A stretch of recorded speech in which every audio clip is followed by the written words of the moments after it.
Cuando quieran, tomamos asiento todos y vamos a comenzar con esta última presentación del día, que yo espero que sea muy inspirador para todas y para todos. Para mí lo fue, como experiencia personal, tener la oportunidad de preparar esta presentación, haber leído el libro, que ya vieron ahí, que tenemos a Roberto firmando libros, de una causa muy noble, que es la venta va 100%, lo recaudado va 100% donado a la Fundación Corazoncitos, con lo cual realmente es un placer comprarlo. Les pido a todas que lo hagan y que lo lean, porque realmente es muy inspirador.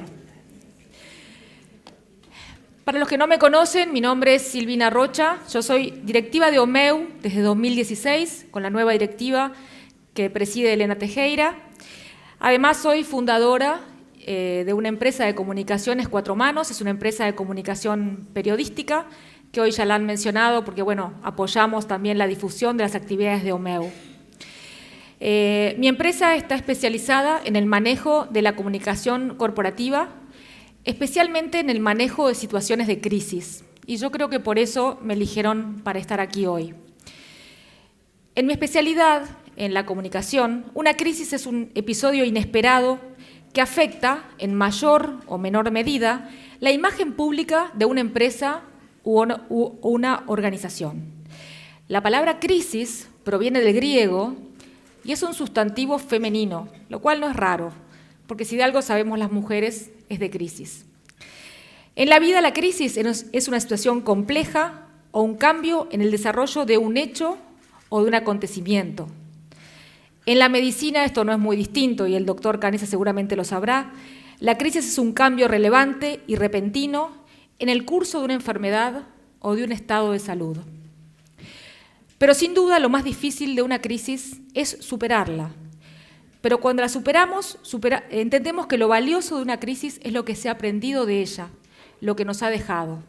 Y esto es lo que yo siempre trato de aprovechar en las crisis de mis clientes, que sepan que de una crisis siempre se saca una oportunidad. Y creo que hablando de crisis y de oportunidades, a la persona que tenemos hoy y que va a ser el cierre de nuestro evento, de nuestro congreso del día de hoy, Roberto Canessa, es una persona que sin duda ha sabido sacar de la crisis, de una crisis tremenda, una oportunidad no solamente para él, sino para todos, para un montón de gente a la cual él le hace el bien. Tengo el honor de presentar a este hombre. Realmente para mí, les digo sinceramente, fue una distinción que me nombraran, un placer haber leído el libro, haber estado en contacto con él en estos días, porque los que son uruguayos lo sabemos, los que son extranjeros tal vez también. A los 19 años, en el año 1972, Roberto y un amigo, Nando Parrado, sorprendieron al mundo cuando aparecieron vivos luego de 10 días de escalar la cordillera en condiciones inhumanas. Aparecieron en Chile básicamente con una misión, que era salvar a sus 14 amigos que habían quedado atrapados en el fuselaje de un avión que había caído casi 70 días antes en la cordillera. Algo que se consideraba prácticamente imposible. Les decían que habían caído unos 34, 35 aviones y que de ninguno se había sabido absolutamente nada hasta ese momento. Realmente fue algo que conmovió al mundo, nos conmovió a todos y al día de hoy sigue conmoviendo al mundo y a las generaciones actuales. Esta guía que hizo él para encontrar esos 14 amigos sin duda marcó su vida. Él volvió de los Andes, se graduó como médico cardiólogo, pediatra y formó una familia. Obtuvo en 3 oportunidades el Premio Nacional de Medicina en Uruguay. En 2015 fue designado miembro de honor de la Sociedad Americana de Ecocardiografía. Además de dictar conferencias de liderazgo para empresas, actualmente es jefe del Departamento de Ecocardiografía y Cardiología del Hospital Italiano. Y además colabora con una red que integran prestigiosos colegas de todo el mundo para ayudar no solamente a niños con cardiopatía, sino a personas que lo necesitan. Y eso para mí es lo más valioso que siento que ha hecho Roberto de su experiencia. Hacer de esto una oportunidad para ayudar. Le damos la bienvenida entonces a Roberto, le pedimos que suba al escenario con un aplauso.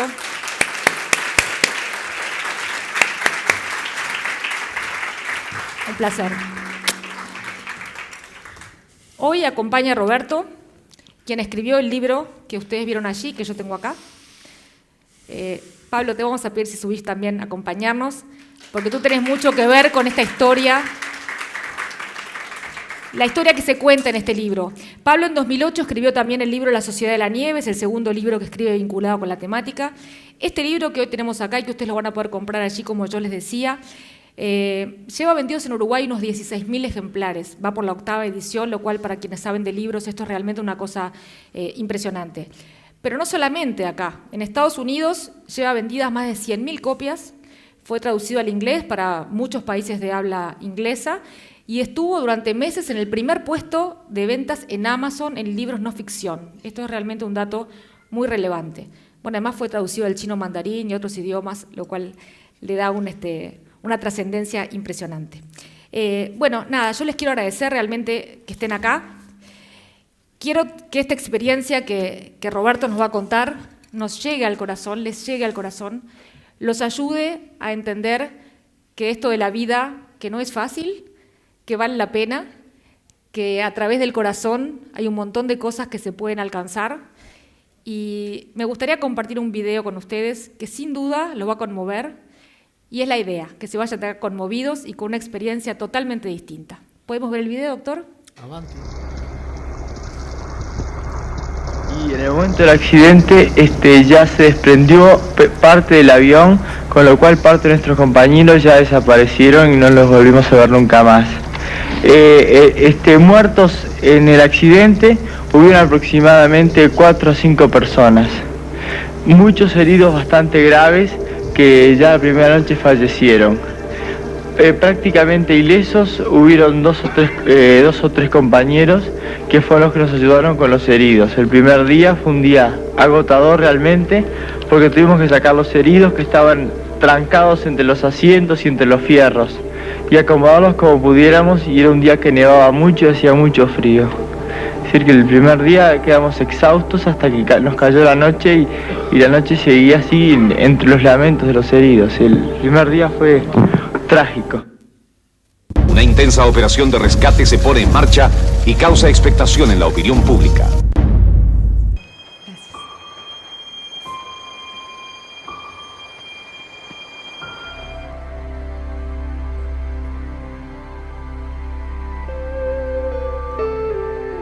Octubre 12 de 1972. Un avión partía desde Montevideo, Uruguay, con un grupo de jóvenes exalumnos del Colegio Estela Maris para jugar un partido de rugby en Chile. El avión jamás llegó.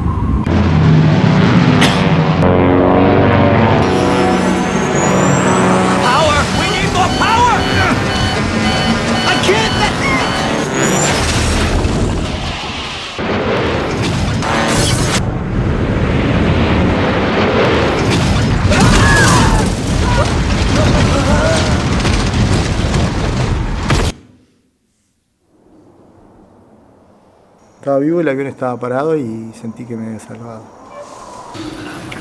Stop. En un entorno nuevo, intensísimo, que te hizo darte cuenta de lo que quiere decir terrible, espantoso, insoportable y tragedia. Frente a esa idea de que yo me había salvado y estaba bien y ahora iba a venir la gente a encargarse de lo que estaba alrededor, empezó a surgir la idea de que los que nos íbamos a tener que encargar de ellos éramos nosotros. Se empieza a crear toda una sociedad nueva con sus códigos, de cómo vamos a pasar esas primeras horas. Yo tenía la sensación de que tenía que trabajar muchísimo. El agua había que crearla, convivías con la vida y la muerte, o sea que hubo que ir manejando un montón de variables nuevas que normalmente nunca pensé en la vida que iba a tener que manejar.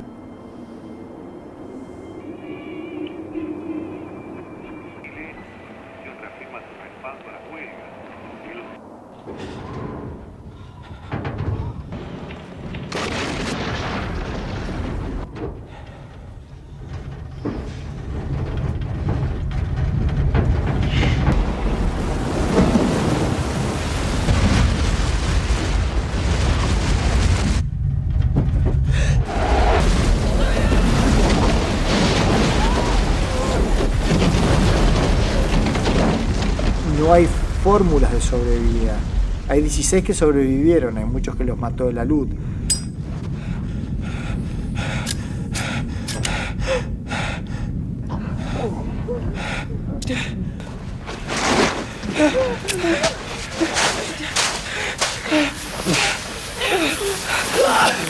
Where is everyone?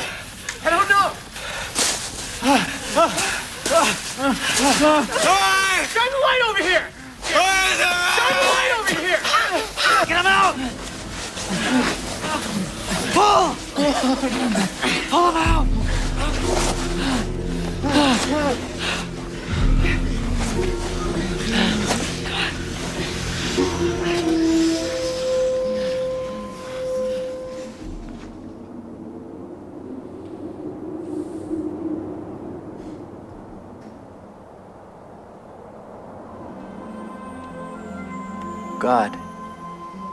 God is everywhere today.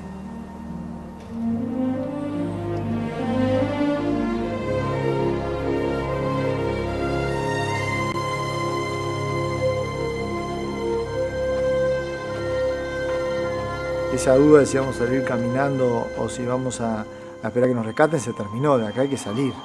12 de diciembre del 72, 6:30 de la mañana, todos salimos afuera del fuselaje a despedir a Nando, Roberto y Tintín. Y cada paso es un paso y vamos a dar los pasos que sea necesario o morir en el intento, pero por lo menos con la ilusión de poder llegar. Cada paso estás un poquito más vivo que antes.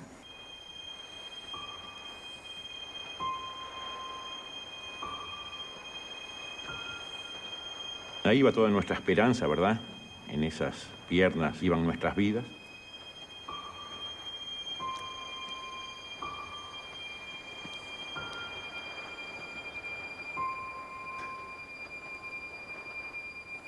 Vestidos con ropas miserables, un saco de dormir hecho por ellos y algo de carne congelada, restos de sus amigos muertos que les dieron la vida, los jóvenes uruguayos caminaron 11 días.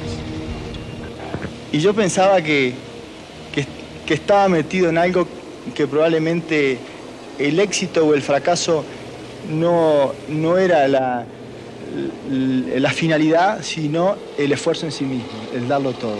Yo estaba bastante convencido que iba a ser muy difícil salir. Mi única consigna era el esfuerzo en sí, el tener la tranquilidad espiritual de morir caminando. Había mucho viento, todos los pantalones mojados se empezaron a congelar con el aire y no teníamos dónde dormir. La peor tarde de mi vida sentí que tenía una impotencia, que no podía dormir, que se me caían las lágrimas, que estaba congelado. Tintín y Nando me decían, Roberto, busca un lugar, por favor.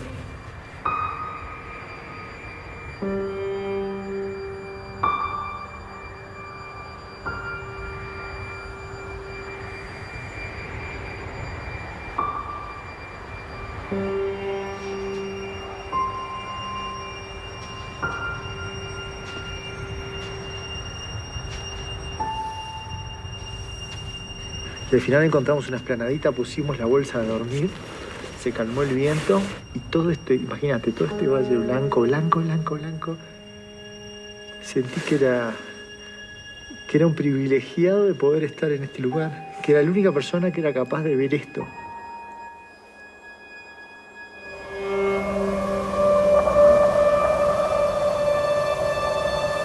Y adentro esa determinación de pensar y de decir, vamos a dar otro paso, y vamos a dar otro paso, y a seguir, y a marchar, y cada paso es un paso, y cada paso nos estamos acercando a más, y en Chile está la gente, están los autos, está la ciudad, sigue viviendo, y ahí está la vida, y no me voy a morir en la nieve, y cuando pensás que ya no podés más, seguís,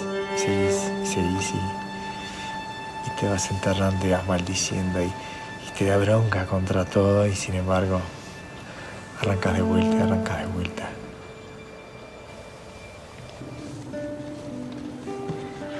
En este momento me siento casi feliz porque voy a sacar a los compañeros. Hasta que no los saque no voy a ser feliz completamente.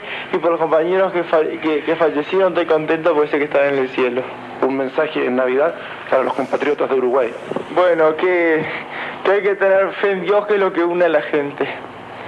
Y fe en las cosas simples de la vida, que es lo que vale realmente. Uno se da cuenta cuando pasan cosas así, que lo simple es lo bueno. ¿Habías visto alguna vez esas imágenes? No, realmente me siento impactado y te agradezco poder ver esto, porque es una reafirmación de eso que nos quedó adentro de qué es lo importante en cada día, ¿no? Que a veces olvidamos. Yo a veces lo busco eso de la cordillera y es lo que quiero proclamar y que la gente escuche, decir el valor de estar en la casa y estar rodeado de la familia y de los amigos, el ver un amigo que se juega por otro, esas cosas que nos llevan adelante y que hacen que el mundo valga la pena, esto que constantemente estamos tentados de hacer engaños y de hacer matufias y de hacer todo. Luchar y dar por la gente, yo siempre digo que dar es lo único que se conserva, porque lo tiene alguien, ¿no? Dinos, ¿qué mensaje podrías entregarle tú en este momento a tus padres? ¿Qué le dirías tú ahora? A mi padre, que uno de los pensamientos fundamentales que me mantuvo vivo durante dos meses fue tratar de verlo de nuevo, ya que sé que en este momento me voy a estar precisando y yo a él mucho, ¿no? Que pronto espero estar con él. ¿Cuántos familiares tienes tú? ¿Tienes más hermanos? Tenía a mi madre y a mi hermana, que lamentablemente fallecieron en el avión, y me queda otra hermana. Roberto, ¿tú habías pensado alguna vez que podrías pasar esta Navidad con tus familiares? Bueno, esa era la mayor ilusión nuestra y con eso nos engañábamos un poco y nos evadíamos pensando en pasar Navidad con la familia. Solamente la fe en Dios fue lo que nos mantuvo unidos así para pasar esta Navidad. Yo realmente mandarles el mensaje de tranquilidad de que estoy perfectamente bien, ya me alcanza para pasar bien la Navidad. Sí, estamos perfectamente bien, que no se preocupen, y los 14 compañeros también están muy bien. Por aquí tenemos al arriero, a este chilenazo que cruza a menudo la cordillera con su ganado y que fue el primer hombre que pudo tomar contacto con los sobrevivientes del avión. Cuéntenos cómo fue ese momento. ¿A dónde iba usted? Yo venía caminando, primero cuando yo los vi, iba a juntar el ganado. Después, pero yo pensé que era gente que andaba turisteando, ¿no? Después cuando ya los veo que se aproximan corriendo, que corrían y se caían para acercarse a donde ya podían gritarme a mí. Entonces vine yo, me paré y me hacían con las manos, pero yo no lo entendía que era lo que los decían.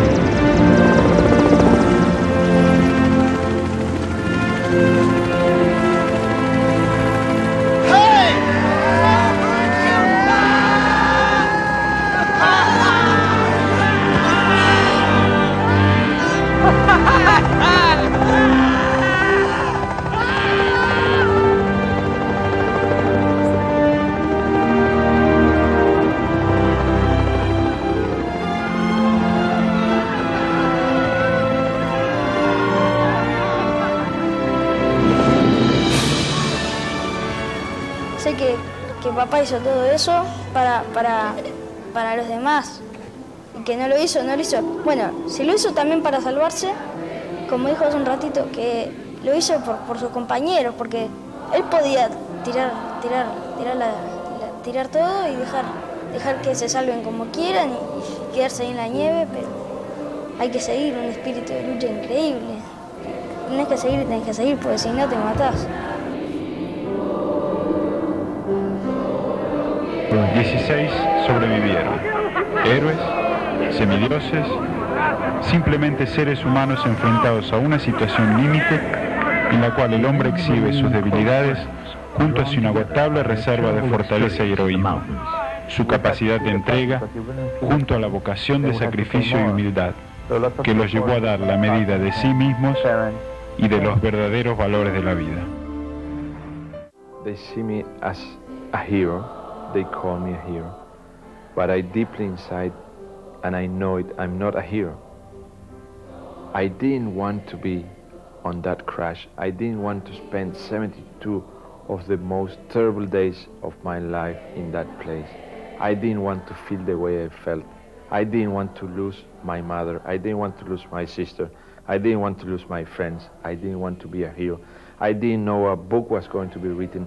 I didn't know a movie was going to be made. I just wanted to get out of there. If that's being a hero, I can be called a hero. I don't want to be called a hero. I just wanted to live.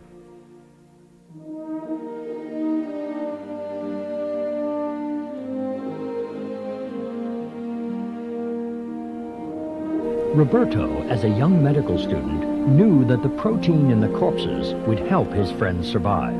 His knowledge helped persuade the others to break the taboo against eating human flesh. He's now a surgeon specializing in children's heart cases.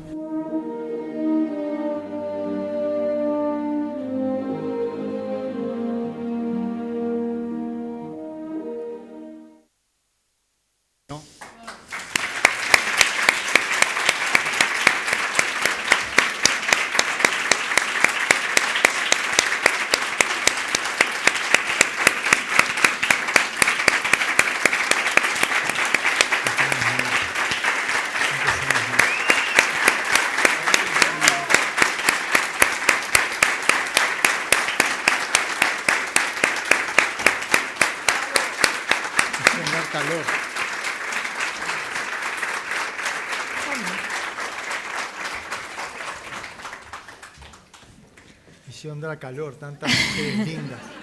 Por suerte traje a mi señora acá. ¿Qué es una empresa?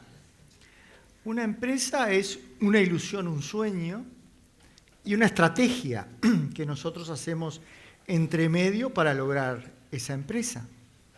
Una empresa comercial, una familia. Ya se busca un socio, se piensa, se va buscando, se armando. Y un accidente en los Andes también fue una empresa que tuvimos que encarar. Y cuando tú haces una empresa, tenés dificultades que te van sucediendo y a veces tenés que desarrollar una cultura social totalmente diferente de la que estabas inmerso. La empresa nuestra era ir a China, jugar rugby, pasar camaradería y de repente se te cae el avión. Y estás en el medio de la cordillera de los Andes. Cuando se cae el avión, pensás que te vas a morir. ¿Existe Dios? ¿Existe el cielo? ¿Qué hay después de la vida? Fue lo que con mi mentalidad de 19 años pensé en este momento. Yo creo que cuando te estás por morir, según la época de la vida que estés, debes pensar cosas diferentes porque tenés perspectivas diferentes. Y no me morí, paró el avión, estaba vivo, la cabeza, las piernas, estaba todo en su lugar. Miro al costado un amigo herido, otro que había entrado en una hélice y le había casi cortado la pierna, y digo, bueno, tal, yo tengo que salir de acá, porque acá va a venir la ambulancia, van a venir los bomberos, van a venir un montón de gente que se van a ocupar de todo esto que está. Y cuando salgo afuera y piso la nieve, buscando la escalerilla, buscando la cola, todo eso se había partido y miro alrededor y veo que estoy en el medio de la cordillera de los Andes, quedé totalmente desolado de que no había nadie y las reacciones más diversas de los seres humanos. Álvaro Mangino, miraba en la pierna, Roberto, la tenía para el costado, va al lugar, la muevo, déjala quietita. Enrique Platero, un fierro clavado. Panchito Abal, no veo. Saca la mano y prácticamente se le veía para adentro. No, yo acá tengo que razonar. Acá no puede ser que me controle la situación. Yo tengo que reacondicionarme. Primero, esto no está pasando. Esto no puede ser. Yo acá hay un botón que tengo que rebobinar. Esta es una pesadilla. Esto tengo que reencaminarlo. Mi mente tiene que estar por encima de lo que está pasando. Está vivo el piloto. Esa era la persona que nos iba a decir qué había pasado. Vamos a la cabina y estaba todo atrapado por los fierros y decía, pasamos Curicó. Vos mirabas para Chile y era una montaña altísima, el Valle de Sabiá, Argentina. ¿Cómo pasamos Curicó? ¿Cómo puede ser eso? Curicó está fuera del mapa. ¿Qué es lo que está pasando? Aprendí que a veces los asesores se equivocan y que uno va y les pregunta de vuelta. Ya el pobre hombre se equivocó y le estamos preguntando de vuelta, ¿pero qué le íbamos a preguntar? No había nadie para preguntarle. ¿Qué haces? Vas al capitán del equipo, Marcelo, ¿qué hacemos? Mira, loco, no puedo creer lo que he organizado este viaje, me parece horrible. Bueno, vamos a sacar los heridos más para afuera, acá nos van a venir a rescatar, nuestros padres nos van a ayudar, vamos a poner los menos graves acá, vaciar el fuselaje, sacar los asientos, meterlos ahí. Y ahí, bueno, se vino la noche y son 30 grados bajo cero, que es un frío que es como que te apretan los huesos con una morsa, lo sentís, el dolor de hueso que se siente con eso, y ahí se acomodaron como pudieron.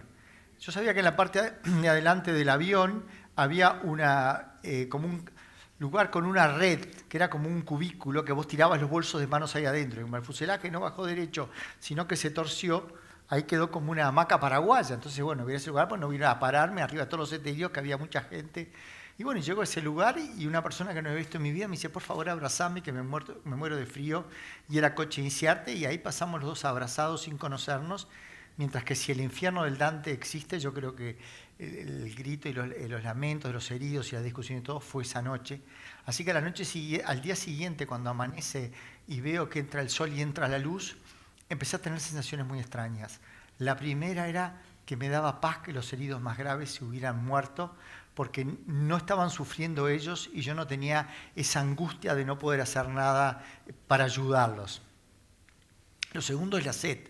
Te empieza una sed terrible, no hay agua, entonces te empieza a poner nieve en la boca se te congela, o sea que tenés un compromiso entre la sed y el agua que tenés que ponerte. Y la idea de agruparnos, el capitán agarró toda la comida que había unos chocolatines, había un poco de vino, y en el momento que choca el avión, yo veo que Valeta viene corriendo hacia el avión, le digo acá, y cuando está a 10 metros se lo traga literalmente la nieve, o sea que pensábamos que estábamos en un lugar donde te podía tragar la nieve y te podías...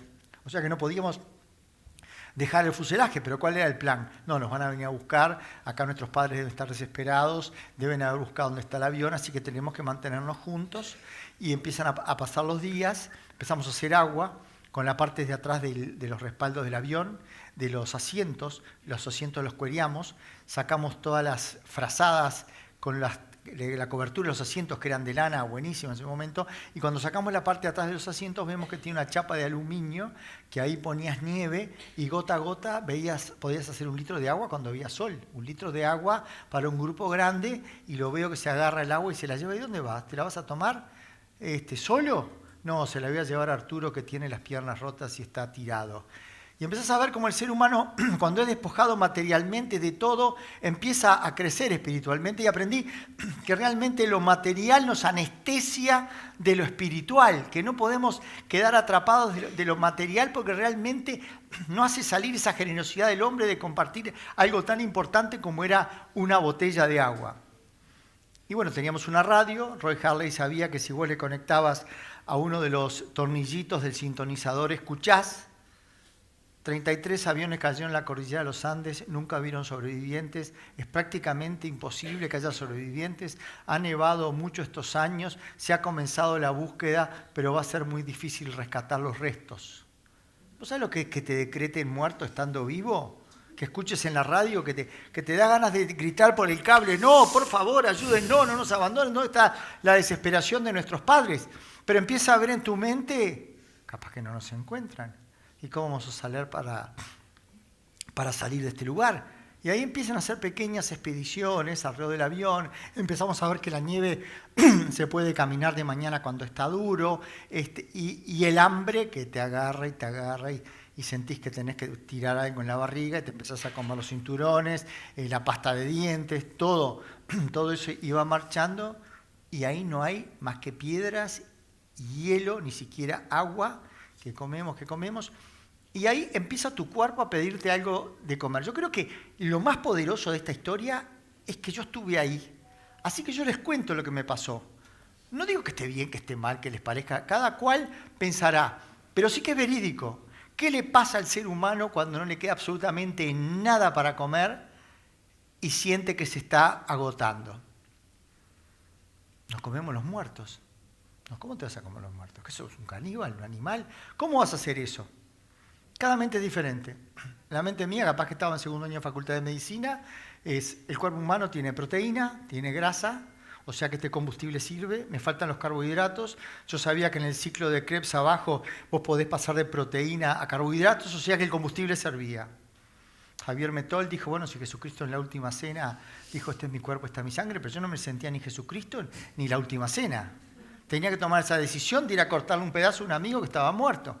Me sentía el máximo profanador de tumbas. Sentía que estaba invadiendo un derecho de él a estar muerto y quedarse ahí. Y pensé, ¿y si yo fuera el muerto? Y fuera mi cuerpo que tuvieran que utilizar. Qué orgullo para mí que mi cuerpo sea parte del proyecto de vida. Por eso nosotros sobrevivientes sentimos que llevamos pedacitos de cada uno de nuestros amigos que ya no están. No solamente en lo físico, sino también en lo espiritual. Este fue un proyecto donde el que iba cayendo era el combustible para los demás.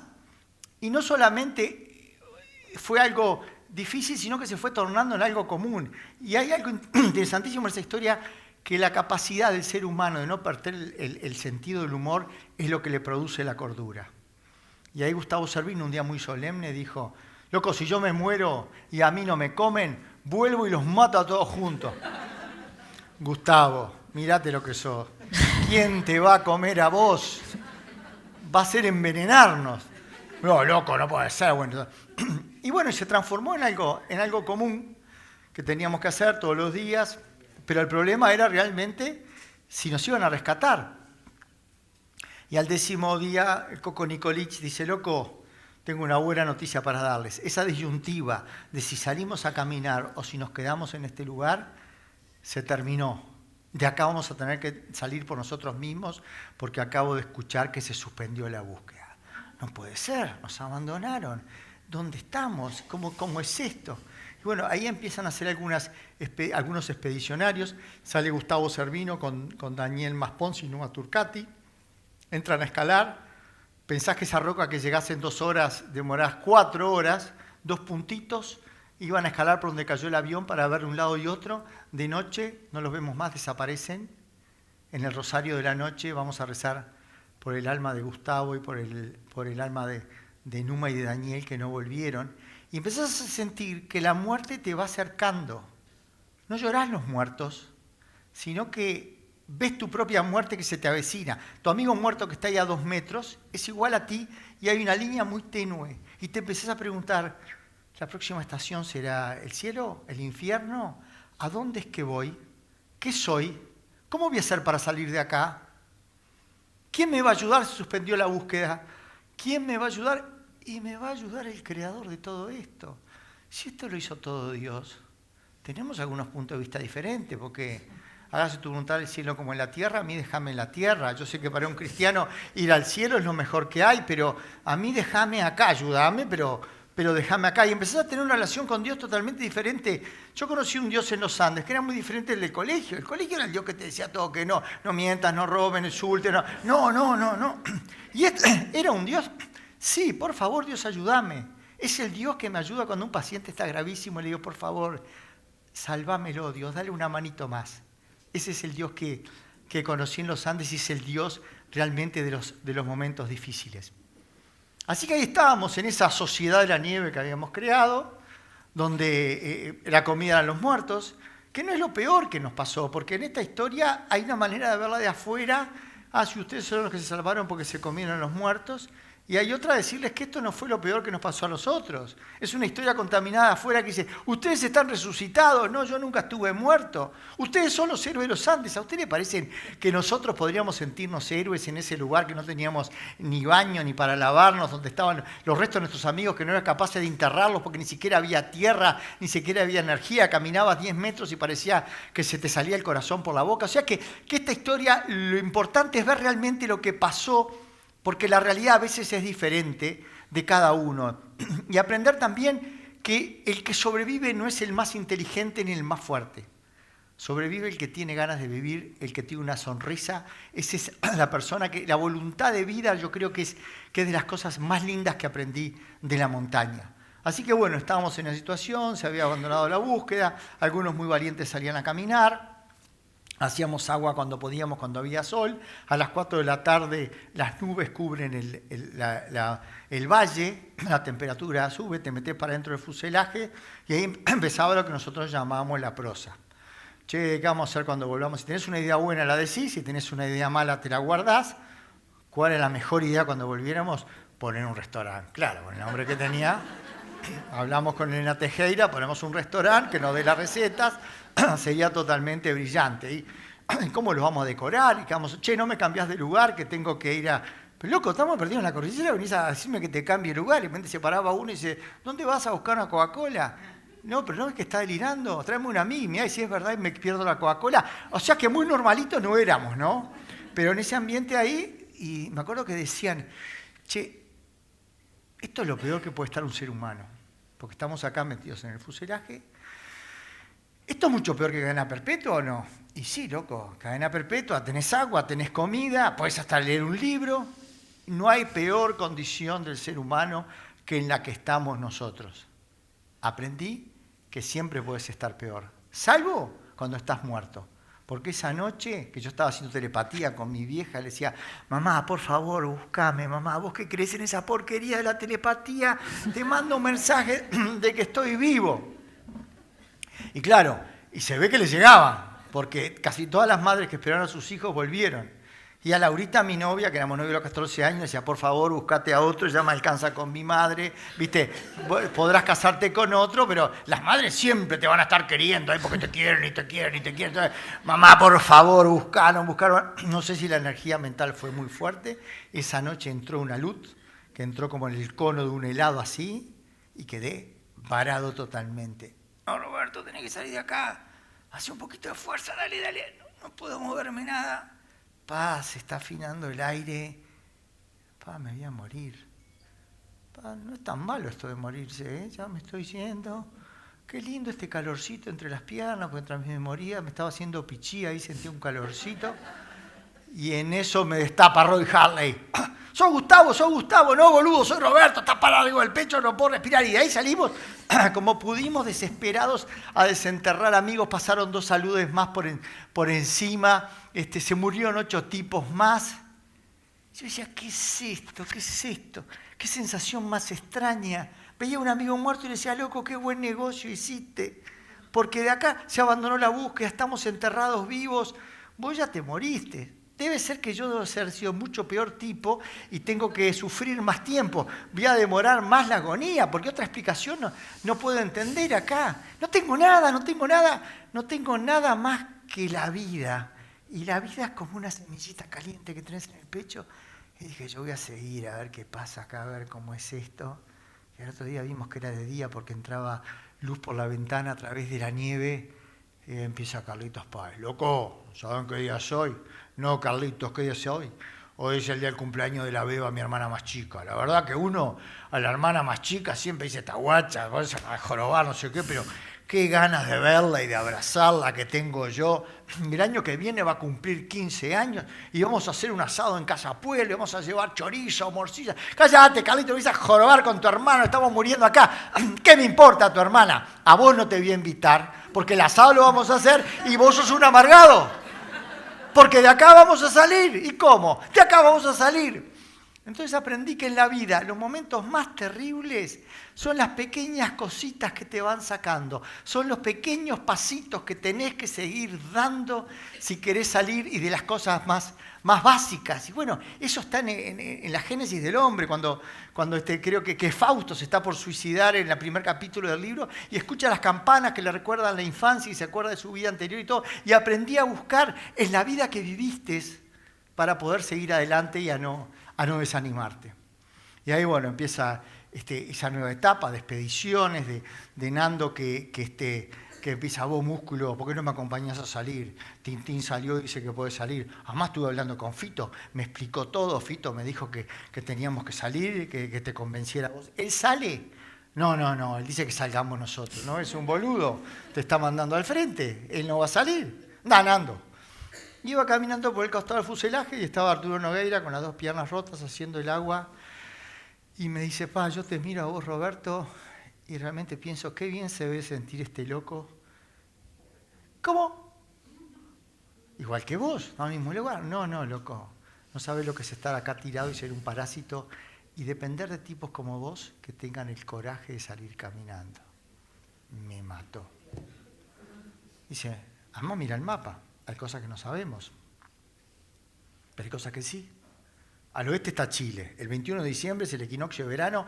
El sol está justo en el oeste. O sea que de acá a donde se pone el sol está Chile. Y por la escala del mapa, ¿qué pueden haber? ¿70 kilómetros? 70 kilómetros son 100.000 pasos, Roberto. Si podemos dar 100.000 pasos hacia el oeste, vamos a estar salvados. Cada paso es un paso. Y mirá, entre medio, tenés Chimbarongo, Puente Negro, La Rufina, un montón de pueblitos acá entre medio. Y me vino como una fuerza heroica ahí de decir, los voy a poder salvar, voy a caminar, y puedo llegar. Y es un paso, y bueno, este paso lo puedo dar, y el paso siguiente, y el paso siguiente. Y aprendí que los grandes grupos humanos están dados cuando vos vas a lo mejor de ti. Si tú vas a un grupo humano porque te conviene, porque vas a poder sacar esto y sacar lo otro, y todos van a sacar, el grupo colapsa. En cambio, si todos dan de su grupo el cachito más ese que tira adelante al grupo, es lo que hacen los grupos humanos de excelencia. Y en ese grupo humano el que tenía las piernas para caminar era yo. Para mí era mucho más cómodo quedarme en la zona de confort ahí, cortaba a los muertos, tomaba el agua, hacía de médico, todas esas cosas. Pero a mí yo tenía una capacidad que no estaba usando, que era para salir a caminar. Y todos me dieron su ropa, y me dieron todas las mejores cosas, y en esas expediciones encontramos la cola y tratamos de hacer andar la radio, que nos faltó un transformador, si no la historia hubiera sido totalmente diferente. Roy Harley hubiera sido premio Nobel de la radiotelefonía, no hubiéramos tenido que caminar con Nando y con Tintín lo que caminamos, y yo no tenía miedo de salir. Yo quería esperar a que mejorara el tiempo. Había visto como Gustavo Servino se le habían aflojado los dientes y había quedado con los ojos que le lloraban y había quedado medio ciego. Y bueno, ¿y cuándo vas a salir? Porque además es importante saber eso, que no es Disney que dan los discursos que dan ahí en esa historia. Era todo muy vivir, muy bajito, muy ahí de estar, y bueno, hay músculo por salir, y bueno, porque tengo miedo. Vos, Nando, convencelo al músculo, bueno, vos, Nando, me tienen podrido, si querés salir, andá a caminar vos. No, yo voy a salir cuando vos digas, ¿no? Entonces, es importante la realidad de las cosas, ¿viste? No ver la Copa Mundial, sino el camino de lo que hace que las cosas se logren. Y un día se levanta Gustavo y me dice, Roberto, se murió Numa, y Roy está para quedarla, así que si no salís nos vamos a morir todos. Y ahí arrancamos a caminar y a aprender lo que nos faltaba aprender de montaña, que a las 4 de la tarde, si vos no parás, vienen las sombras, viene el viento, te empezás a enterrar porque la nieve se ablandó y no hay donde dormir porque todo se cae, todo se derrumba. Vas por las piedras se desprenden. Y te brotan unas lágrimas calientes de impotencia y desesperación, y de repente encontramos una ensenada, pusimos la bolsa de dormir, ropa seca, salió una luna espectacular. Y digo, pero no puede ser que sienta que esto es lindo. ¿Qué capacidad tiene el ser humano de disfrute cuando hacía 2 horas estaba muriéndome en la nieve? ¿Qué pasó acá? Claro, en la botella habíamos encontrado una botella de ron, sin comer nada, le hemos dado la botella, todo parecía precioso.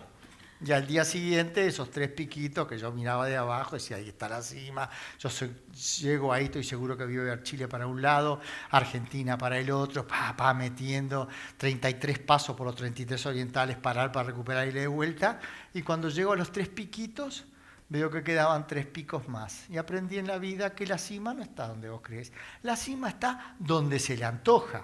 Vos podrás caminar, pero la cima está donde le antoja. Así que estábamos a 5.000 metros de altura, un tiempo increíblemente divino, una brisita que no era nada, que te traspasaba las 5 capas de ropa. Yo entré con 80 kilos, salí con 50, me entraban 3 pantalones abajo de los que tenía yo. En una situación que sentís como que estás en el medio del mar colgado de la nada, y miro para Argentina y veo 2 caminos. Nando, es para allá, no para acá. No, músculo, no, volver de vuelta, estás loco, ¿sabes qué va? ¿Y pero hasta cuándo vamos a caminar? Y empiezo a sentir un avión que estaba al otro lado, que era mi viejo, que nos estaba buscando, y le digo, bueno, ¿qué hacemos? Y dice, bueno, yo a ver si llego a la cima, vos quedate acá a ver esos caminos que decís que ves. Claro, Nando y Tintín son miopes, era difícil que vieran, ¿no? Al rato viene Tintín y me dice, bueno, dice Nando que vayas, que llegó a la cima. ¿Y qué vio? No, que vayas. Dije, mal, a todos le siento el gato acá, ¿no? Llego, estábamos en el medio de la cordillera de los Andes, 5.000 metros de altura, la sierra de San Hilario. Y Nando, no, mirá, ¿ves? Aquellas dos montañitas que parecen dos tetitas que están allá no hay nieve. Nando, esos son 70 kilómetros. Y para el otro lado tenemos una montaña. Pero hay un camino. Músculo, por favor, acompáñame. ¿Sabes lo que hacemos? Pero no viste que anda un avión por acá cerca.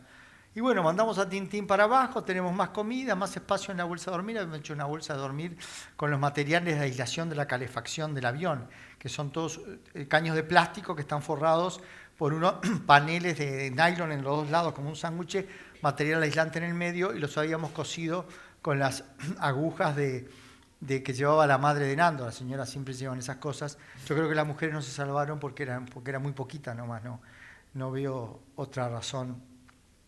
Y con esa bolsa a dormir, y yo había leído en un libro, o mi viejo me había dicho, que no tenés que tomar decisiones de tarde porque estás cansado. Así que le dije, mañana te contesto. Nando es un tipo tranquilo, es ruso, así que dijo, bueno. Al día siguiente, la montaña estaba vestida de gala, había nevado, parecía recién pintada, divina estaba, que parecía que te la tragabas. Y le digo, dale, vamos, Nando, si me tengo que morir, me muero, que tanto jorobar. Así que bueno, mandamos a Tintín, que haciendo culo esquí llegó en 40 minutos al fuselaje. Y nosotros alargarnos por el otro lado, una cosa demencial. Te tirás 200, 300 metros y pasa la luz y vos decís, ¿qué estoy haciendo acá? Yo me quiero ir a mi casa. Pero no puedes ir a tu casa, porque tu casa es para allá.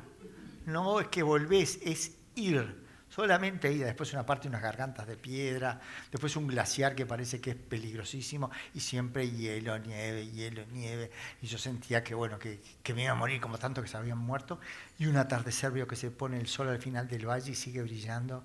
¿Dónde está la salida?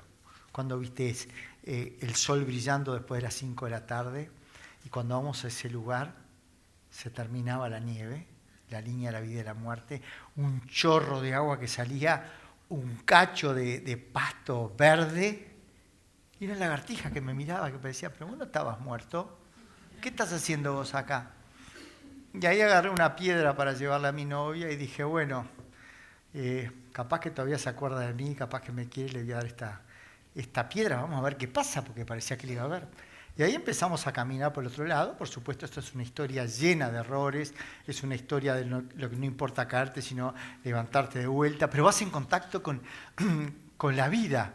Y cuando uno es optimista, el otro se da el lujo de ser pesimista. Me encuentro una tapa de sopas Maggi, Nando, mirá lo que encontré. Y me dice, no, capaz que la tiraron de un avión.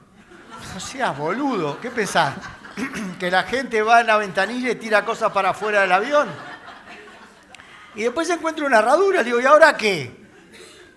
Ramas cortadas, unas vacas, ¿dónde se andó? Allá, Nando, no serán tapires. Le digo, Nando, ¿qué es un tapir? No sé eso, bicho de montaña. Deben ser vacas salvajes. No son vos, músculo. Y si matamos una vaquita, nos hacemos un asadito, le digo, claro, el dueño de las vacas va a quedar contentísimo. Le digo, no me ayuda, le acabo de matar la vaca. Y así caminando y cada vez más débil. Para peor, como éramos expedicionarios, teníamos postre, que era pasta de diente, pero la mía tenía leche de magnesia, así que tenía una diarrea colosal, ya estaba líquida, pero cada vez más cerca y cada vez sensación más de vida. De repente subimos un repecho, encontramos una puerta de madera y unas huellas que eran muy raras porque tenían forma de rueda de auto, porque los mapuches se hacen con las cubiertas de los camiones, se hacen unas hojotas. Y llegué al paraíso terrenal, vacas, flores, la rosa mosqueta que está toda en la precordillera, toda el agua que quisieras tomar con riachuelos y unas vacas y unos caballos pastando. Estaba destrozado, quedé extasiado. Y me dice, Nando, yo voy a dar una vueltita a ver qué puedo encontrar por acá. Y cuando vuelve me dice, la quedamos, músculo. ¿Qué pasa, Nando? No, ¿viste el río que venimos? Bueno, baja otro río terrible que no vamos a poder cruzar. Le digo, Nando, pero por algún lugar vinieron las vacas, tiene que haber un puente. No, ya busqué, no hay puente, así que que la quedamos, pero ya vi dónde duermen las vacas, duermen abajo de aquel árbol. ¿No ves que está lleno de bosta? Vos me ayudás, subimos una piedra arriba del árbol y cuando viene la vaca a dormir le tiramos la piedra en la cabeza. No, loco, yo no voy a matar ninguna vaca, lo más ordeñaré, pero para mañar esta vaca es imposible. Vos sabrás mucho de auto, de vaca no entendés nada, además el tipo no le gusta que le matemos la vaca, además llevábamos unos $, por si había que darle, por si no se hacía caso, toda esta imaginación nuestra. Y mientras teníamos esta conversación, veo que atrás cruzan un arriero, más o menos a 150 metros del otro lado del río. Nando, un arriero allá, corre, ¿dónde? Allá enfrente, boludo, allá, corre para allá. Y empieza a dar una vuelta gigantesca. ¿Qué hacés? ¿Las vacas atacan? No, ¿qué van a atacar las vacas? Y me mandé entre medio de las vacas, había espinas, había de todo. ¿Dónde? Ahí. ¿Estás seguro? Sí. ¿No era una piedra? No, era un tipo a caballo. ¿Y dónde está? Y yo qué sé dónde está. Y de repente diciendo, vaca, vaca, y pasa el arriero y le empezamos a gritar desesperado. ¡Auxilio, socorro! Él nos miraba, claro. Él nos había visto, como dijo, y como llevábamos unos fierros, porque nosotros hemos visto en la película que los alpinistas usan fierros, no sé para qué los usan los fierros, pensó que eran escopetas y que estábamos cazando, ¿no? Pero tanto le gritamos que dijo, acá pasa algo, y nos dijo, ¡mañana, mañana! Y bueno, nos volvimos al Hotel 5 Estrellas, imagínate, agua, fuego, y diciendo, bueno, vamos a hacer turnos de a 2 horas, duerma cada uno, va a hacer que no veamos al arriero. A las 2 horas, Nando, estaba en coma. Y yo no podía dormir con todo lo que me había pasado. Iba a volver a mi casa, iba a volver a la casa de mis amigos. Yo iba a ir a tocar el timbre a cada una de las casas y iba a decir lo que nos había pasado. Yo no pretendía que me entendieran, pero sí dar la cara y miraba las medias de rugby todas llenas de carne. ¿Qué hago? ¿Las entierro? ¿No las entierro? No tengo fuerza para nada. Y al otro día, bueno, cuando me voy a levantar no podía ni moverme, así que no marchó allá para el arriero. Por suerte le escribió una carta, porque cuando llegaba a San Fernando dijeron que estaba borracho, que era imposible, que no podía haber sobrevivientes. Y me trajo los 2 panes más divinos amasados que ha visto en mi vida y dice, toma músculo, comete uno. Le digo, no, Nando, te los dio el arriero, comételos vos. No, vamos a compartirlo. Nunca más me olvidé de esos panes. El año pasado, cuando le cambiaron la cadera al arriero, le digo, ¿sabe una cosa, don Sergio?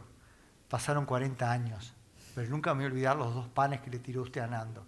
Y se pone a pensar, dice, ¿cómo 2 panes? Le tiré 5 panes al caballero.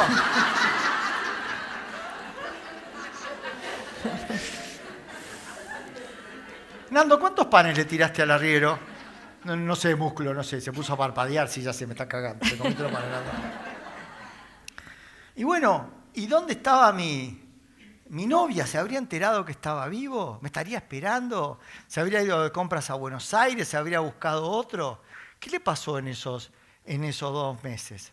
Y bueno, les cuenta que hace más de 40 años que estamos casados y como todo buen matrimonio, pronto para divorciarnos todas las semanas, que es la parte buena, así que le vamos a pedir a Laurita que aporte esa parte femenina tan linda de esta historia. No sé dónde anda. Laura. Ahí está.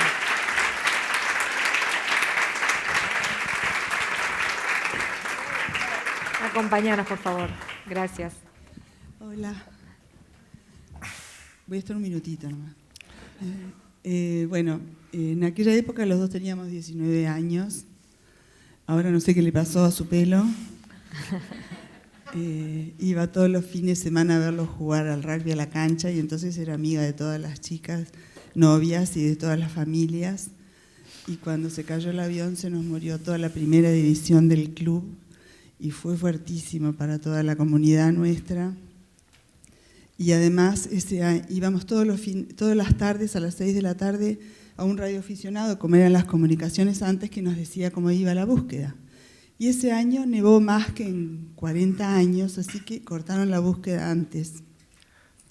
Entonces las familias siguieron juntas tratando de buscar una solución y ahí en ese grupo iba mi padre, que estaba muy preocupado por mí porque decía que yo estaba loca, porque decía que Roberto iba a volver. Y cuando él iba a ayudar a los papás que iban a Chile, yo le ponía ropa para Roberto, para cuando lo encuentre, para que no tenga frío, yo qué sé. Y papi era médico y se agarraba la cabeza. No la dejen juntarse con esas madres, que algunas de las que iban a las 6 de la tarde a la radio estaban convencidas de que sus hijos estaban vivos. Y yo me subía en ese tren, lógico. era mucho más fácil la ilusión que tener que asumir el duelo. Entonces, así pasaron esos 2 meses y medio que mi padre, no la dejen ir a lo de Canesa. Yo me iba a lo de Canesa y la mamá de Roberto, que estaba mucho más loca que yo, ponía su manito acá y decía, yo lo siento vivo y él va a volver, así que no llores más.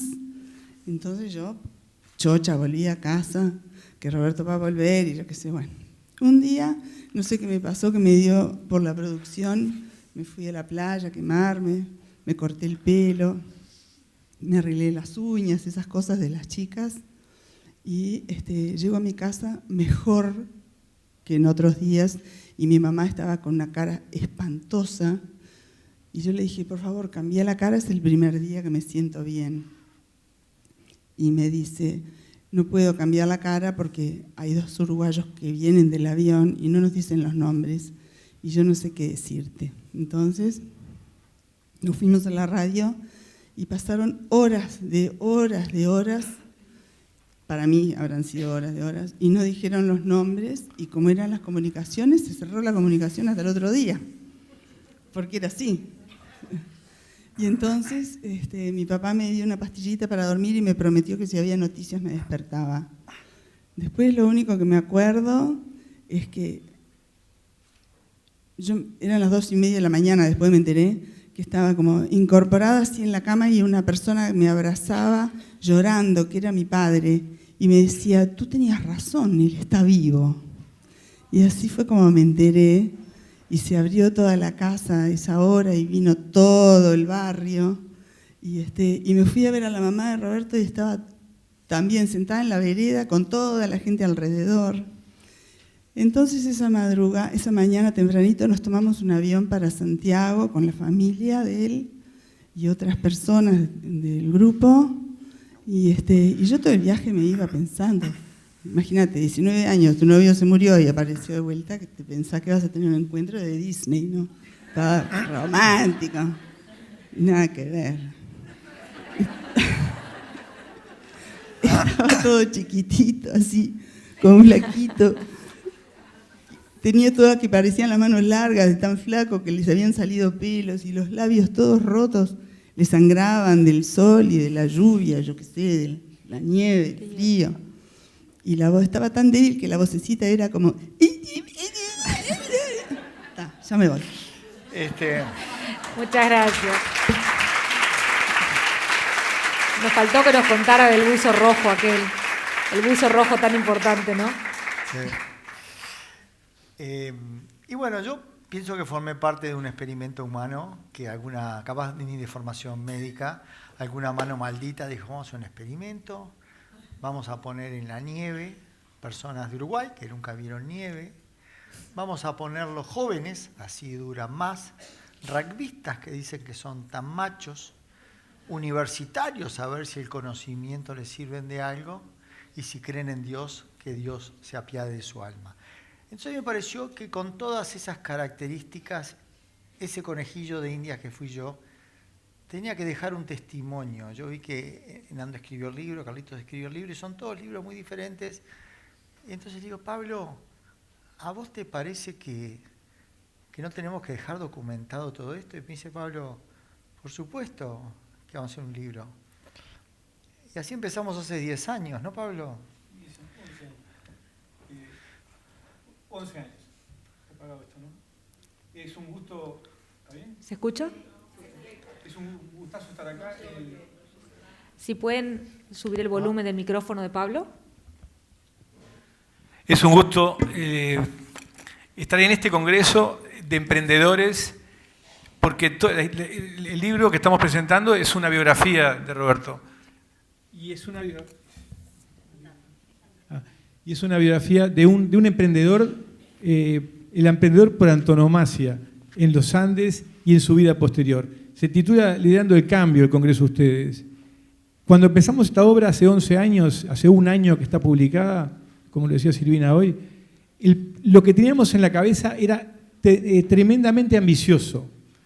Y a la vez, como buen emprendimiento, escribir un libro, les recuerdo que es una empresa en sí misma. con riesgo, con mucho esfuerzo, no se sabe cómo va a ser el desenlace, cómo va a ser recibido. Pero lo que teníamos era un proyecto muy ambicioso porque decíamos, porque no estábamos buscando ni grandes números, ni grandes ventas, ni fama. Roberto no la precisaba, yo a esta altura también por la edad no me cambia en nada. Pero decíamos una frase que era muy, muy loca en aquel momento, porque lo único que teníamos era unos cuantos papeles y estábamos tratando de juntar dos historias, y era la historia de los Andes, que Roberto les relató ahora, con lo que vino después. Y decíamos esta frase, que nos la repetíamos como un mantra: vamos a tratar de mover la aguja, liderando el cambio, dice ahí.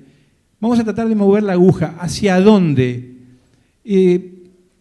Queríamos cosas muy genéricas, muy amplias, porque sabíamos que después cada uno la mueve a su manera. Nosotros íbamos con la biografía de Roberto como pretexto, la íbamos a mover hacia formas más colaborativas de vivir, porque es la historia de él, hacia formas más humanas de vivir, porque es la historia de él, hacia formas más generosas de vivir, más magnánimas, porque es de cuerpo y alma, es lo que estamos haciendo. La biografía era eso en esencia. Entonces, si nosotros lográbamos con esa biografía, porque él me decía, usemos en mi vida como un pretexto para lograr esos objetivos ulteriores que son tan ambiciosos.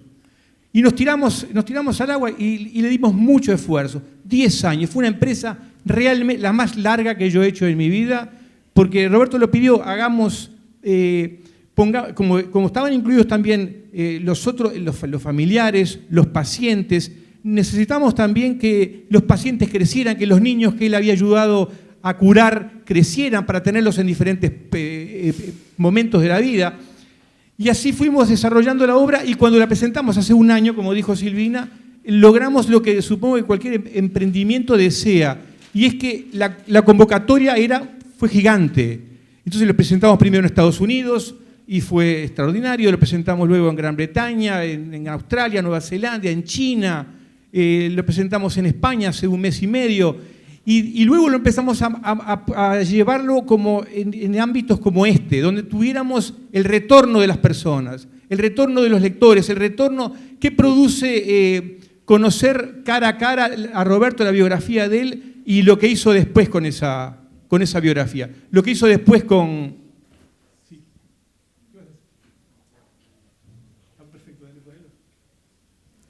Perdonen. ¿Vas a ponerlo, sí? Entonces, lo que tratamos de hacer, el proyecto era ambicioso, lo terminamos y tuvimos esa repercusión. Y lo que dijimos de hacer es, vamos a recorrer diferentes lugares para ver el retorno cara a cara de las personas. En Uruguay fuimos unos 20 lugares.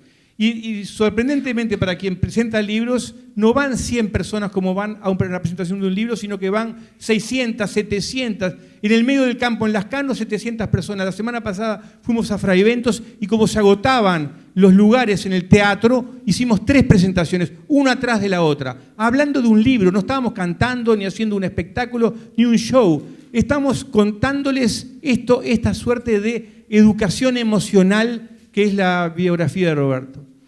¿Y cuál era el objetivo del libro? Porque Roberto relató lo de los Andes, pero era, ¿qué hizo Roberto con aquello? ¿Cómo se vincula aquello con la vida posterior? Y entonces lo que empezamos a encontrar eran las aparentes casualidades, que por supuesto que no lo eran tales, eran causalidades. Y entonces descubrimos que el Roberto de 19 años, que estaba en el lugar más vulnerable de la tierra, era el hombre más frágil, caminando en la cornisa de la vida y de la muerte, se dedica en su vida posterior a exactamente el mismo tipo de pacientes. Los pacientes más frágiles, más vulnerables, también caminando en la cornisa entre la vida y la muerte, por eso se dedica a los niños con cardiopatías congénitas, que son niños que ni siquiera tienen una fotografía, solo tienen una ecografía. Primer gran paralelismo, entonces. Entonces, aquello caló tan hondo, lo que contó Roberto hoy, caló tan hondo en su impronta emocional que determinó lo que él iba a hacer a lo largo de su vida. 40 años de su trabajo, de su empresa, como hombre, homo faber, el hombre que actúa, que trata de transformar la realidad. 100.000 pacientes. Segunda gran característica que encontramos que era común de aquel Roberto con este otro Roberto. Buscaba los seres más frágiles y en esos seres más frágiles él buscaba, encontraba, así como ellos se habían transformado y se convirtieron en sobrevivientes, que eran personas, se convirtieron en personas generosas, magnánimas, que daban, como contaba él, el herido era la persona prioritaria, el que no tenía piernas era el que le daba las mejores ideas. Y bueno, los niños, los sobrevivientes de esta tarea de 40 años como médico, descubrimos que tienen los mismos puntos en común, son sobrevivientes como él. Entonces, seguimos encontrando paralelismos, conexiones entre el Roberto de 19 años y el Roberto de los 40 años posteriores.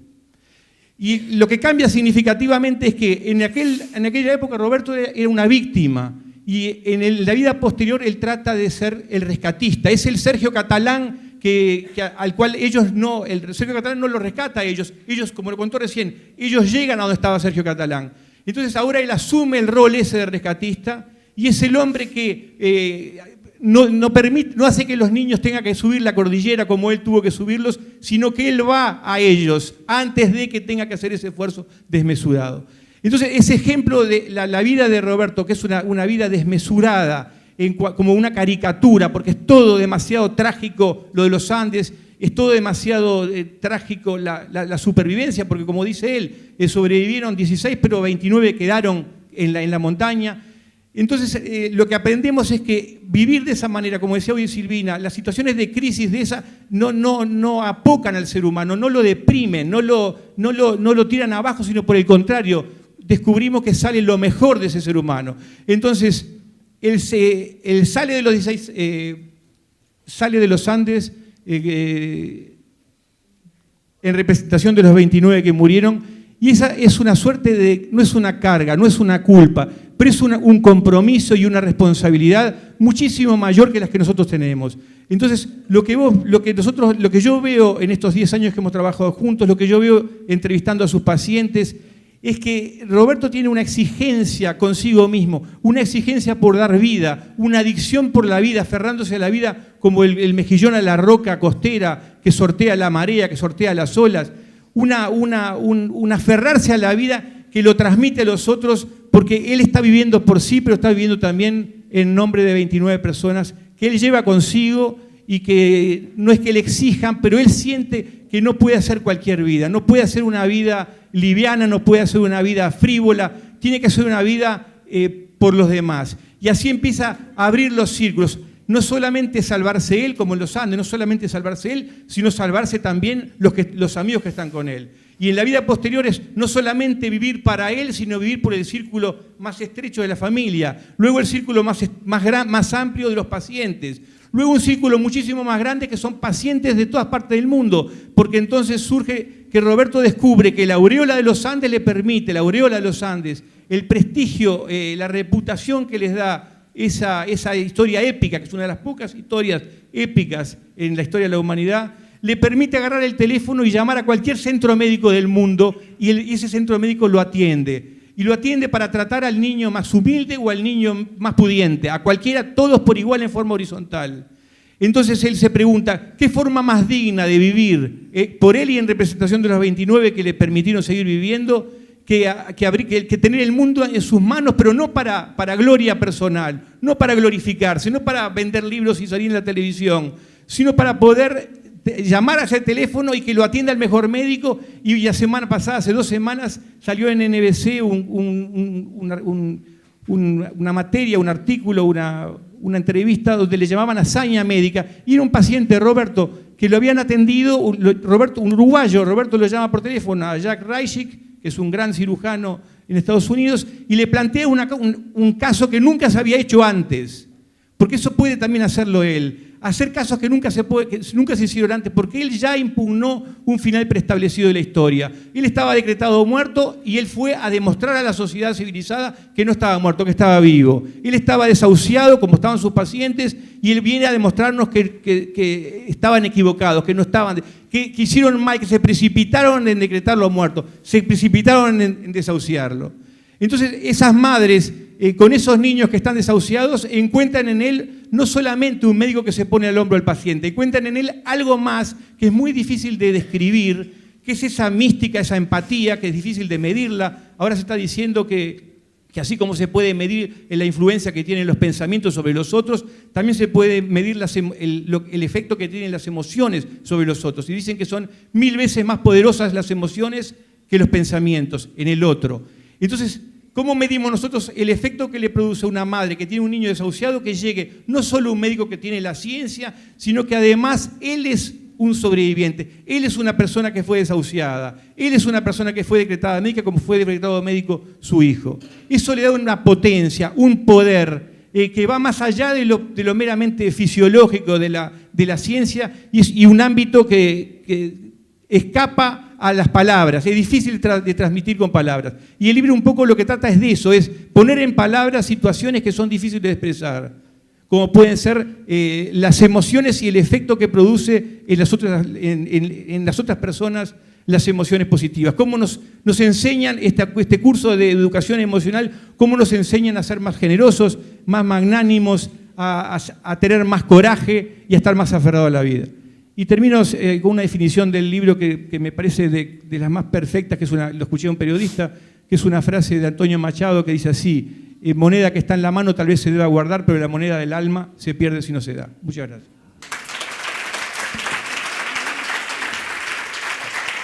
¿Tenemos tiempo para unas preguntas? Bueno, yo tengo algunas preguntas para hacerles. Vamos a intentar después tener tiempo también para las preguntas de ustedes. Respecto a lo que decía Pablo del compromiso con la vida de Roberto, a mí me impactó mucho, tal vez porque soy mujer y porque soy madre, la empatía que vi en el libro con esas mamás que están o perdiendo un hijo o con pocas probabilidades de ver crecer a ese hijo.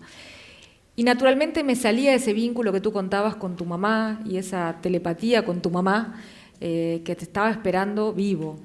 Entonces me pregunto, ¿tiene que ver esa empatía que tenés vos con estas mamás con lo que tuviste que vivir vos como hijo y saber qué estaba pasando tu madre en estos 70 días tan difíciles que deben haber sido para ella? Yo creo que sí, porque mi madre me enseñó a ser valiente. Y entonces cuando yo veo que hay un niño muy grave y la mamá está desesperada porque le acabas de decir que a su hijo le falta la mitad del corazón y que es la mitad más importante, y que no le das tiempo ni a que llore, porque le digo, te necesito fuerte porque tenemos que luchar para que salga adelante este niño. Y bueno, mientras se juega las lágrimas, aprende que lo importante no es no llorar, sino no dejar de caminar, que eso es un poco lo que aprendí en la montaña, ¿no? Entonces, creo que se genera esa relación tan profunda con esa familia que no conocía y que paso a ser como el íntimo de todos ellos, ¿no? Eso es un privilegio que me ha dado la cardiología de poder ver esos niños y las respuestas que dan, ¿no? María Rosario, que es con la que empieza en el libro, que Pablo pone magníficamente cuál es la línea entre la vida y la muerte, que estaba en el útero de la madre, pasaron los 10 años y la madre me dijo, bueno, vamos a poner el nombre, pero no sé, porque ella la puede perjudicar, que diga que todas las operaciones que tuvo, creo que pertenece eso a parte de su intimidad, y bueno, transamos con eso, y cuando sale el libro no estaban las fotos de María Rosario. Entonces le dice, mamá, ¿por qué Roberto no puso mis fotos en el libro y están los otros chicos? Y bueno, te quisimos proteger, María Rosario, porque nosotros no sabíamos que te ibas a querer. Mamá, ¿vos lo entendés? Roberto me salvó la vida. Y entonces, ese poder que tiene esa niña frente a dos padres, que él es ingeniero, ella es economista, súper inteligente, todo, es la fuerza de la convicción, de la pasión y del amor. Y eso es lo que el libro un poco trata, esa idea, y eso es lo que se establece con los padres, y ya nos entendemos bien, porque tenemos que ir hacia allá, las posibilidades que tenemos son estas. Entonces, esa es una relación prácticamente familiar que se da, ¿no? Hay otra experiencia que a mí me gusta mucho rescatar del libro, que es el concepto del éxito, ¿no? Porque en estos casos de los chicos que están muy comprometidos, vos le vas marcando el éxito en pasos pequeños, como lo hiciste en la cordillera, paso a paso. No pensamos en grandes caminos a recorrer, sino en el día a día y en la primera operación, en la segunda, ojalá en la tercera, y ojalá que ese chico pueda cumplir 20 años. ¿Cómo describirías el éxito en estos términos? Es tan relativo el éxito y el fracaso. Te das cuenta que Van Gogh, su único cuadro que vendió, se lo compró el hermano. Y una mamá de una niña me decía, Roberto, yo no sé si dejarla hacer carreras en el colegio. ¿Y por qué? Y porque siempre sale última. ¿Y cómo no va a salir última? ¿No ves que ella tiene un cilindro y los demás tienen 2 cilindros? Es como cilindrada diferente, no va a poder salir. ¿Y qué hago? ¿La dejo o no la dejo? ¿Y le preguntaste a ella? No, yo voy a preguntarle. Decime, ¿a ti te gusta correr carreras en el colegio? Sí. ¿Y siempre salís última? Sí, pero todos me aplauden. Entonces, ¿dónde está el éxito y el fracaso? Aparte tú decís una frase que a mí me gustó mucho, que los fracasos son los costos operativos del éxito. Y creo que todos los que tenemos una empresa lo sabemos, ¿no? Que sin fracaso es imposible ver un éxito, por chiquito o grande que sea. El fracaso es la forma. Me quedo con una frase final que dice Nando Parrado en el video, en el cual él se cuestiona si él quería ser un héroe o no quería ser un héroe, ¿no? Y hay una anécdota que ustedes cuentan en el libro cuando tú llegas al Hospital de San Fernando y los periodistas te abordan y te dicen, usted es un héroe, lo que hizo fue un milagro. Y tú mirás a una mujer embarazada a punto de dar a luz y le decís, no, yo no hice ningún milagro, ella hizo el milagro. ¿Eso lo aprendiste en la montaña? Porque tenías 19 años en ese momento.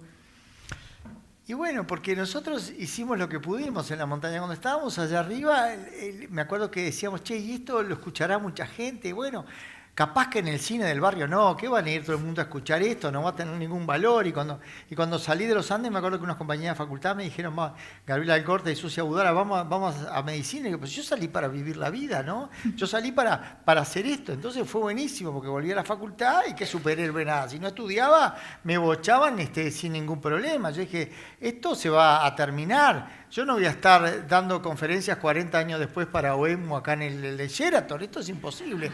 Yo tengo que vivir mi vida. O sea que en esa perspectiva fue que lo fui llevando.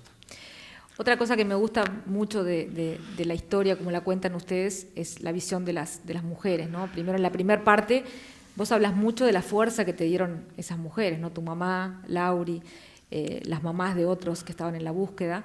Después, en esta segunda parte de tu vida, las mamás y la fuerza que tienen estas mamás. Y me pregunto si vos sentís que las mujeres tenemos cordilleras más altas que los hombres. Tú mencionaste que ninguna mujer, tal vez por un tema numérico, llegó a salvarse de ese accidente, ¿no? Pero ¿hay para las mujeres cordilleras más altas, más duras o más frías que para los hombres? Mira, siempre cuando hay un niño con cardiopatía, a veces es el padre el que lleva la voz cantante, pero casi siempre es la madre.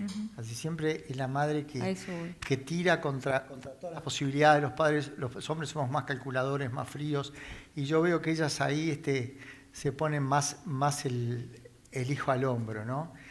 Yo creo que evidentemente la cordillera de la mujer es muy diferente del hombre porque gracias a Dios somos bien diferentes, ¿no?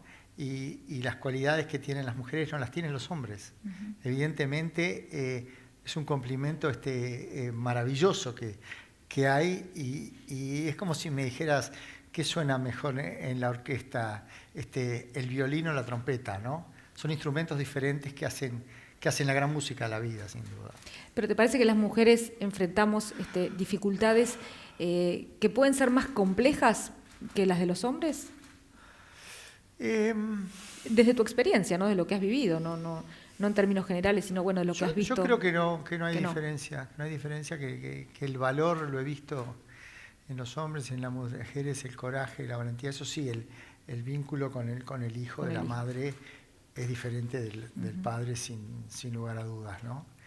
Yo creo que son cordilleras diferentes, pero bueno, yo nunca sentí diferencia de los hombres y mujeres en la facultad. Aprendí muy pronto que habían alumnas brillantes que yo ni les pisaba el manto y bueno, y no creo que vaya por ahí. Creo que es un gran error esto de diferenciar hombres y mujeres. Creo que estamos todos juntos en esta tarea maravillosa y que las mujeres no pueden tener necesidad de que nadie las ayude, si son poderosas.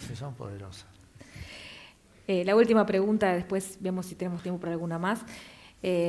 Otra cosa que me gustó mucho es cómo lideraste vos ese camino que te costó tanto arrancar, como vos decías, tenía miedo, esperaba que otro lo tomara, ¿no? Pero bueno, cuando finalmente decidís que son vos y Nando, vos por los músculos y por la vista y él por la fuerza que tenía, fueron líderes, ¿no? Lideraron ese camino. ¿Qué condiciones tiene que tener un líder para tomar esa decisión de arrancar un camino que parece imposible y salirse de esa zona de confort, de ese útero, como tú le llamás al fuselaje? ¿Cómo cataliza eso dentro de una persona para tomar la bandera y decir, bueno, arranco, y pase lo que pase, arranco? Yo creo que hay mucha teoría escrita sobre el liderazgo, ¿no? Nadie quiere ser el líder del Titanic cuando se está yendo a pique, y eso era un proyecto que se estaba yendo a pique y que nadie quería liderar. Yo creo en el liderazgo del ejemplo. Cuando algunos arrancan a hacer cosas y hay otros que siguen esos. Es como cuando se te corta la mayonesa, que empezás a hacer con un huevito de vuelta y le empezás a agregar la otra. Ese es el verdadero liderazgo que creo que me parece que tiene que es el que realmente sirve, ¿no? Es como con los hijos, ¿viste? Tu hijo no te va a copiar lo que le decís, te va a copiar lo que le haces. Yo creo que enseñar, el ejemplo no es una buena manera de enseñar, es la única, y en todos los lugares es el ejemplo lo que hace que las otras personas se enganchen. Creo en el liderazgo del ejemplo, creo que hay mucho escrito de liderazgo por personas que nunca lideraron nada, entonces hay que tener cuidado. Todos los grupos son diferentes, todos tienen códigos diferentes, todos los líderes son diferentes, pero creo que el cariño que vos podés mostrar por una persona, cuando un empleado tiene un problema, ayudarlo, no se lo va a olvidar nunca, ¿no? Y esas son cosas que a veces no nos damos cuenta, nos falta compasión, nos falta piedad, y después decimos, che, acá a nadie le importa nada. Y a vos te importa el otro, te importó cuando tuvo ese problema, cuando estuvo mal. Entonces yo creo que la empresa tiene que ser mucho como en la familia, donde los más veteranos son los que dan los consejos, nosotros más abajo, pero todos con un sentido de pertenencia, como nosotros teníamos en los Andes, que estábamos fascinados de haber podido salir por nosotros mismos y poder hacer lo que nuestros padres no habían logrado en su desesperación. La última. ¿Viviste al filo entre la vida y la muerte y seguís viviendo al filo entre la vida y la muerte? No de la tuya, seguramente, de las criaturas a las que tú defendés. ¿Te da una visión distinta de tu propia existencia? Y sí. Fíjate, cuando yo llegué a casa, que era toda alegría y todo fascinante, al lado vivían los Nogueira y Arturo se había muerto, y yo llegué a Raquel y estuvimos conversando y yo no entendía bien qué es lo que sentía ella, y cuando me vi a ver dice, no te vayas, contame un poquito más. Entonces yo creo que vivir en esas emociones está bueno. También sé que Dios decide quién vive y quién muere. Aprendí a aceptar la muerte. Cuando un niño fallece tengo una gran tristeza, pero también una gran paz. No le clavan más agujas, no lo transfunden más, no sangra más. Como que hay que saber tomar la muerte también como parte, y que morirse no es tan horrible. ¿A vos qué te parece, Pablo? Vos sos el que más sabes de esto. ¿Alguien quiere hacer alguna pregunta? Yo seguiría toda la tarde, pero bueno, me parece que alguien tiene derecho. Avanti. Allá hay una pregunta. ¿No podrías entender con la pregunta solo admiración de escuchar de su propia boca la experiencia que ha vivido, pero sí conectando con lo que escuchamos hoy más temprano, de esta capacidad de la resiliencia, esto de convertir el dolor en amor, y creo que usted lo ha hecho toda su vida, y no es casual que sea médico cardiólogo de niños, así que la verdad, todo mi reconocimiento. Muchas gracias.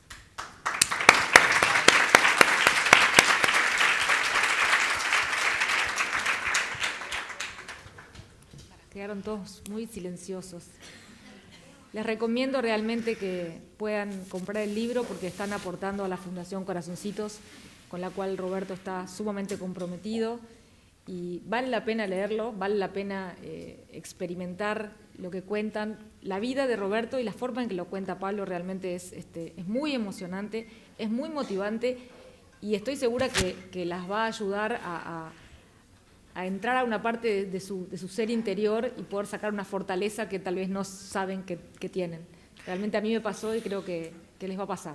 Yo se los recomiendo. Y algo muy divertido, porque de acá van a salir, van a llamar a la casa a decir, ¿cómo te va? ¿Cómo están los chicos? ¿Cómo te quiero?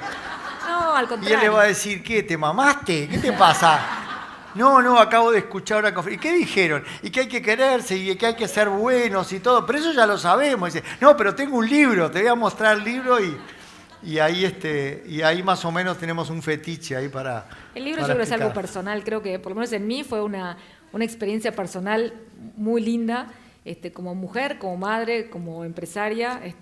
Creo que es algo que hay que vivirlo con uno mismo y disfrutarlo y después de haberte escuchado, bueno, creo que no hay mucho más para decir, ¿no? Yo les agradezco a todas, la verdad que ha sido un placer. Te agradezco a Roberto, te agradezco Pablo muchísimo. La verdad que tu historia está maravillosamente contada.